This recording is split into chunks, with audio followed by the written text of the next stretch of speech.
또는 낮은 이유는 근본은 여기에 있습니다. 그 라인홀드 니버를 제가 언젠가 얘기한 것 같기도 하고 다른 데서 얘기한 것 같기도 한데, 도덕적 인간과 비도덕적 사회라는 책을 1932년도에 그 라인홀드 니버가 유니온 신학교 교수였죠. 처음에 이제 그 독일어권 있는 곳에서 목회를 하다가 이 양반이 이제 신학 교수가 돼가지고 유니온 신학교일 겁니다. 거기서 교수가 돼서 첫 책을 낸 게 이게 도덕적 인간과 비도덕적 사회예요. 인간은 홀로 있을 때 독립된 자율적 주체로 뭔가를 할 때는 대단히 도덕적이에요. 그런데 이 양반이 이게 장면이 안 넘어가는 것 같네. 왜 이러지? 잠깐만요.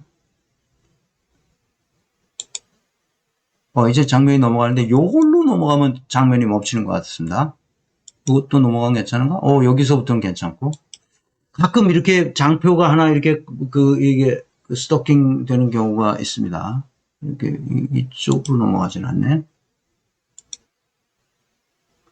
요거 잠깐만 설명할게요.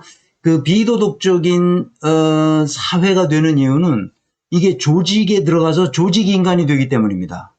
그래서 우리는 독일 기본법에는 재판권을 법관에게 위임한다고 했고, 우리 헌법은 사법권은 법관으로 구성된 법원에 속한다고 했거든요. 그러니까 조직 중심형 사회가 됐고, 독일은 인간 중심형 사회가 된 거예요. 조직은 인간을 위한 수단에 불과하다는 거거든요. 그래서 법원의 신뢰도를 높이려면 인간 중심형 조직, 인간 중심형 사회로 빨리 전환돼야 돼요. 그렇게 되지 않으면 안 된다는 거죠. 그러니까 네트워크형 조직으로 만들어야 된다는 거예요. 피라미드 조직에서 네트워크 조직으로.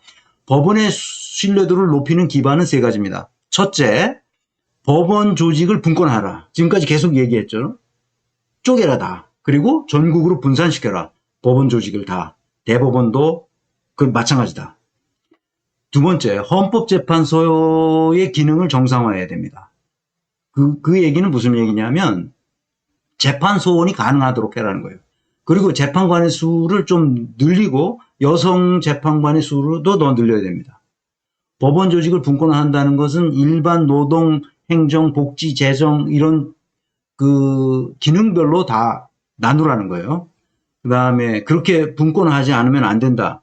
그래야 법원의 신뢰도를 높일 수 있다. 그런 얘기입니다. 높이는 기반이 된다. 이거예요. 다음에 법관을 대폭적으로 증원해야 됩니다. 독일은 법관 1명당 인구 4,000명 정도를 커버합니다.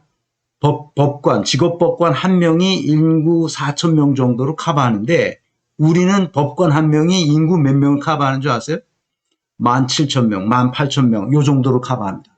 17,000명에서 18,000명 사이를 커버하죠. 법관 1명이. 그러니까 법률 서비스가 기본적으로 될 수가 없어요.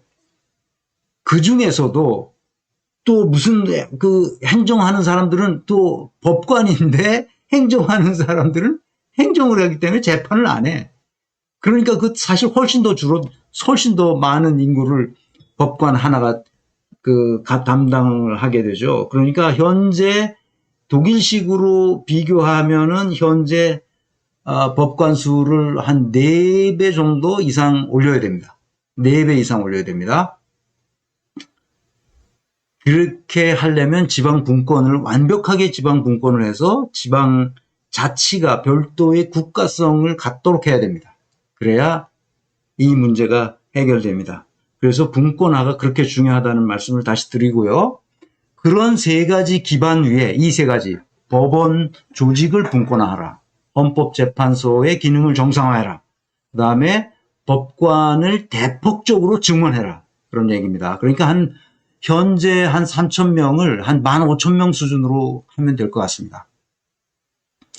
그러니까 어마어마하게 크게 늘려야죠. 5배쯤 늘려야 됩니다. 그러니까 한꺼번에 그렇게 못하니까 그 마일스톤을 놔서 언제까지는 몇 명, 언제까지는 몇 명 어떻게 늘리겠다는 것을 분명히 해서 천천히 늘려가면 됩니다. 그 계획을 세워야죠. 자, 이런 기반 위에다가 어떻게 하는 거냐?